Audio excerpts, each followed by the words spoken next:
Vote చోరీ విషయంలో వస్తున్న ఆరోపణలపై స్పందించకుండా కేంద్ర ఎన్నికల సంఘం బీజేపీకే అనుకూలంగా వ్యవహరించేందుకు ప్రయత్నిస్తోందని ఆరోపించారు డిప్యూటీ సీఎం భట్టి విక్రమార్క. ఇది అత్యంత ప్రమాదకరమని డిప్యూటీ సీఎం భట్టి విక్రమార్క విమర్శించారు. ఓట్లను తొలగించడం అంటే పౌర హక్కులను కాలరాయడమేనని, ఓట్ల చోరీకి పాల్పడుతూ బీజేపీ లబ్ధి పొందుతున్నారని విమర్శించారు.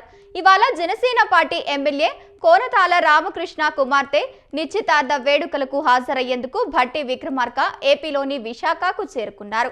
ఓటు చోరీ జరిగిన తీరును కళ్ళాలు కట్టేలా విధంగా రాహుల్ గాంధీ దేశ ప్రజలకు నిరూపించారన్నారు.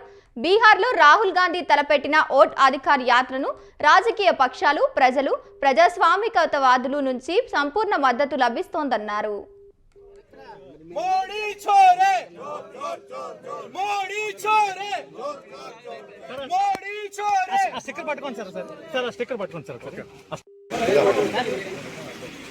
ఈ దేశ పాలన ఏ రకంగా ఉండాలో అనేటువంటి విధానాన్ని స్పష్టంగా చెప్పిన దాన్ని భారతీయ జనతా పార్టీ సంబంధించినటువంటి కేంద్ర ప్రభుత్వం ఈరోజు పౌరుల ఓట్లని చోరీ అంటే బతుకున్నటువంటి వాళ్ళని తొలగించటం, చనిపోయారని, లేకపోతే అక్కడ ఓటర్లుగా లేనటువంటి వాళ్ళకు కావాల్సినటువంటి వాళ్ళు ఓటర్లుగా చేర్చి ఆ ఓట్ల ద్వారా వాళ్ళు లబ్ధి పొందే కార్యక్రమం. దీనికి సంబంధించి అఖిల భారత కాంగ్రెస్ కమిటీ నాయకుడు, ప్రస్తుత పార్లమెంట్లో ప్రతిపక్ష నాయకుడు లోక్సభలో శ్రీ రాహుల్ గాంధీ గారు నిజాలతో, వాస్తవాలతో, ఉదాహరణలతో సహా దేశవ్యాప్తంగా ప్రజలందరికీ తెలియజెప్పే విధంగా స్పష్టంగా వారు ఉదాహరించి చూపించారు. చూపించడమే కాకుండా చాలా స్పష్టంగా ఈ భారత ప్రభుత్వాన్ని, ముఖ్యంగా నరేంద్ర మోడీ గారి నాయకత్వంలో ఉన్నటువంటి ప్రభుత్వాన్ని సూటిగా ప్రశ్నించారు కూడా. ఓటు చోరీ ద్వారా ప్రజాస్వామ్యాన్ని కూనీ చేస్తా ఉన్నారు. తద్వారా భారత ప్రజాస్వామ్యం పైనే దాడి జరుగుతూ ఉంది.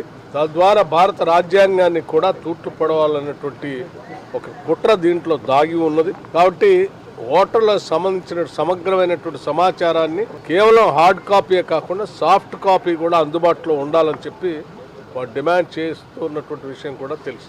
అయినప్పటికి కూడా ఇటు కేంద్ర ప్రభుత్వం కానీ, ఎన్నికల కమిషన్ కానీ ఏమాత్రం స్పందించకుండా జరుగుతున్నటువంటి ఈ చోరీ వల్ల ఏక పార్టీకి, అంటే భారతీయ జనతా పార్టీకి మాత్రమే లాభం చేకూర్చే విధంగా జరుగుతున్న ప్రక్రియ ఇది అత్యంత ప్రమాదకరమైందని చెప్పి దీని ద్వారా ప్రజల్ని సమాయత్తం చేస్తూ రాహుల్ గాంధీ గారు చేస్తున్నటువంటి యాత్రకి, పోరాటానికి సంఘీభావంగా ఈరోజు దేశవ్యాప్తంగా అనేక రాజకీయ పార్టీలు, కేవలం రాజకీయ పార్టీలే కాకుండా పౌరులందరికీ ఓట్లు ఉండాలని, ఆ ఓట్ల ద్వారా ప్రజాస్వామ్యాన్ని నిలబెట్టాలని కోరుకునేటువంటి ప్రజాస్వామ్యవాదులందరూ కూడా ఆయనకు మద్దతు ఇస్తూ ఉన్నారు.